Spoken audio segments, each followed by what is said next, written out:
Hello friends, எல்லோரும் நல்லா இருக்கீங்களா?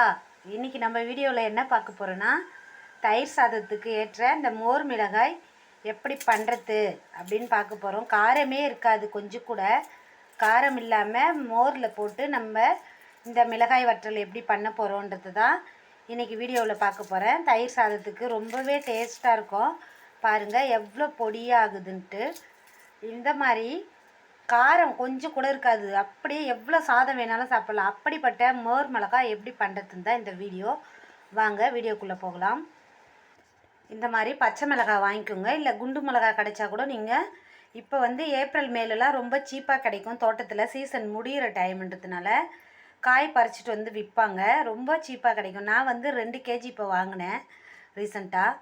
அதை இப்போ இந்த மாதிரி மிளகாயை அலசி எடுத்துக்கோங்க. எடுத்துட்டு ஒவ்வொரு மிளகாயாக எடுத்து இந்த மாதிரி ஸ்போக் இருந்தாலும் நீங்கள் மிளகாயில் பச்சை மிளகாயில் ஹோல்ஸ் பண்ணிக்கலாம். இந்த மாதிரி அப்படி இல்லையா, மிளகாய் எடுத்து இந்த மாதிரி டூத் பிக் குச்சி எடுத்துக்கோங்க. இதில் இந்த மாதிரி 2 ஹோல்ஸு அடி பக்கத்தில் போட்டுடணும் நம்ம. அப்போ காரமெல்லாம் ரிமூவ் ஆகிடும். இந்த மாதிரி எல்லா மிளகாயும் நீங்கள் ஒரு ஹோல்ஸ் போட்டிங்கன்னா போதும். இந்த மாதிரி போட்டு இந்த மாதிரி டூத் பிக் எடுத்துக்கிட்டிங்கன்னா குச்சியில் நல்லாவே பண்ணலாம். அப்படி இல்லை அப்படின்னா நீங்கள் இந்த மாதிரி ஸ்போக் கூட எடுத்துக்கலாம். இல்லை ஏதோ ஒரு ஊசி இல்லை தொடப்ப குச்சியில் தான் எடுப்பாங்க. அதுக்கு முன்னே வில்லேஜிலலாம் தென்னந்தொடப்பத்தில் அந்த அடி பக்கம் இருக்கும் குச்சி, அதில் கூட எடுக்கலாம். நம்ம இந்த மாதிரி ஹோல்ஸ் எல்லா மிளகாயும் நீங்கள் போட்டுருங்க. இப்போ நம்ம எல்லா மிளகாயும் ஏற்கனவே நான் போட்டு எடுத்து வச்சுட்டேன். அதனால இப்போ என்ன பண்ணலான்னு பார்க்கலாம். எவ்வளோ மிளகாய் இருக்கோ அதுக்கேற்ற மாதிரி ஒரு அகலமான பாத்திரத்தில் ஹாட் வாட்டர் வச்சுக்கோங்க. வச்சுட்டு தேவைக்கேற்ப உப்பு சேர்த்துருங்க. இந்த தண்ணியிலே நல்லா கல் உப்பு சேர்த்துட்டிங்கன்னா இந்த தண்ணி கொதிச்சதும்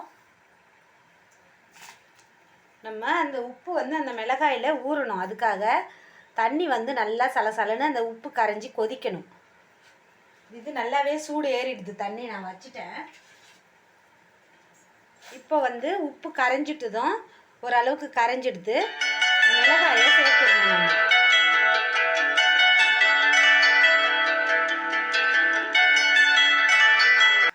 முதல் ஸ்டெப்பாக இந்த மாதிரி தண்ணி கொதிக்கிற தண்ணியில் எல்லா மிளகாயும் போட்டுட்டு நம்ம உப்பு சேர்த்துருக்கோம். ஆனால் மோர்லேயும் தான் கொஞ்சம் உப்பு சேர்க்கணும். ஆனால் இப்போ இந்த மாதிரி கொதிச்சுட்டு நம்ம ஒரு தட்டு போட்டு நல்லா மூடி வச்சிடணும். இப்போ நான் கொஞ்சம் 2 கிலோ வாங்கினதுனால நிறைய இருக்குது. நான் ஏற்கனவே ஒரு நாள் போட்டுட்டேன், இது செகண்ட் டைம் போடுறேன். இப்போது ஒரு நல்ல தட்டு போட்டு இந்த மாதிரி ஒரு 1/2 hour மூடி வச்சுருங்க. காற்று போகாமல் நல்லா 1 hour அப்படி மூடி வச்சிட்டிங்கன்னா இந்த கலர் மிளகாய் நல்லா சேஞ்ச் ஆகிடும். ஹாட் வாட்டரில் போட்டு எடுத்துட்டோம்னாவே நம்ம அதிலே கொஞ்சம் உப்பு சேர்த்துருக்கோம். இந்த மாதிரி இன்னுமே நல்லா ஒயிட்டாக கலர் மாறும். நல்லா மூடி நீங்கள் வைக்கிறதுல தான் இருக்குது. இப்போ இதை கொண்டு போய் நம்ம நல்லா 1 day காய வச்சிடணும். இந்த மிளகாயை கொண்டுட்டு போயிட்டு நல்லா வெயிலில் ஒரு நாள் ஃபுல்லாக நீங்கள் காய வச்சிட்டிங்கன்னா நல்லா ஒயிட்டாக கலர் மாறிடும். உங்களுக்கு ஒரே நாளில் நல்லாவே கலர் மாறி வந்துடும்.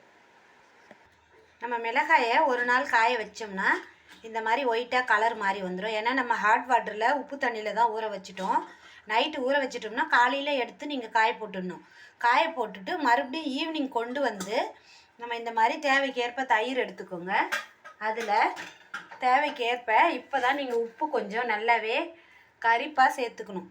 உப்பு கொஞ்சம் அதிகமாக சேர்த்துட்டு நம்ம மிக்ஸ் பண்ணிக்கணும் தண்ணியில் போட்டு. தேவைக்கேற்ப ரொம்ப தண்ணி இல்லாமல் ஒரு மீடியமாக திக்னஸாகவும் இல்லாமல் ரொம்ப தண்ணியாகவும் இல்லாமல் சேர்த்துட்டிங்கன்னா, ஏன்னா உப்பு நம்ம கொஞ்சம் மீடியமாக அதிகமாக தான் சேர்த்துக்கணும். கெடாமல் இருக்கணும் இல்லையா? நிறைய போடுறோம்னா நம்ம கெடவே கூடாது. அதுக்காக இப்போது இந்த மோரில் நம்ம இந்த மிளகாயை நைட்டு ஈவினிங்காக நம்ம மறுபடியும் இந்த மாதிரி மோரில் நம்ம சேர்த்துடணும். சேர்த்துட்டு நல்லா ஒன்றை போல் கலந்து விட்டுருங்க. நான் கொஞ்சமாக பண்ணி காமிக்கிறேன், ஆனால் நிறையவே இதை போட்டு வச்சுருக்கேன்.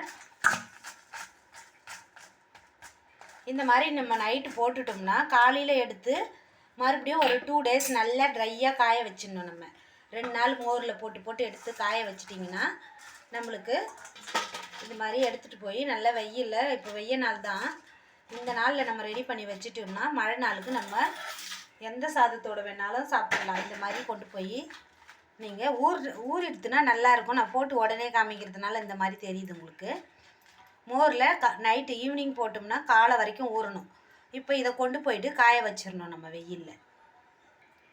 இப்போது நல்லா 2 நாள் காய வச்சதும் பாருங்கள் ஒயிட்டாக எவ்வளோ சூப்பராக இருக்கும் மிளகாய். மோர் வந்து ரொம்ப திக்காக போட்டிங்கன்னா நம்ம பொரிச்சு எடுக்கிற எண்ணெயோடு சேர்ந்துச்சுன்னா ரொம்ப தீஞ்ச வாசனை வரும். மோர் வந்து மீடியமாக கலக்கிக்குங்க, ரொம்ப திக்காகவும் இல்லாமல் தண்ணியாக இல்லாமையும் சேர்த்துருங்க. இப்போ வந்து இது எண்ணெயில் போட்டு பொரிக்க தயாராகிடுச்சு. இப்போ எண்ணெயில் போட்டு பொரிச்சிடலாமா? நல்லா எண்ணெய் சூடேறிடுத்து மிளகாயை போட்டு பொரிச்சு எடுத்துருங்க.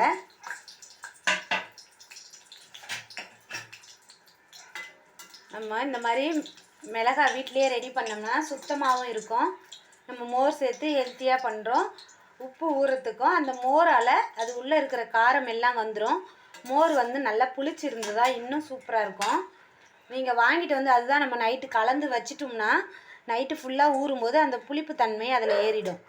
அப்போ வந்து மோரோடு சேர்ந்து மிங்கிள் ஆகிடும் மிளகாய் காரம் மொத்தம் போயிட்டு நல்லா வெண்ணெய் மாதிரி டேஸ்ட்டு சூப்பராக இருக்கும்.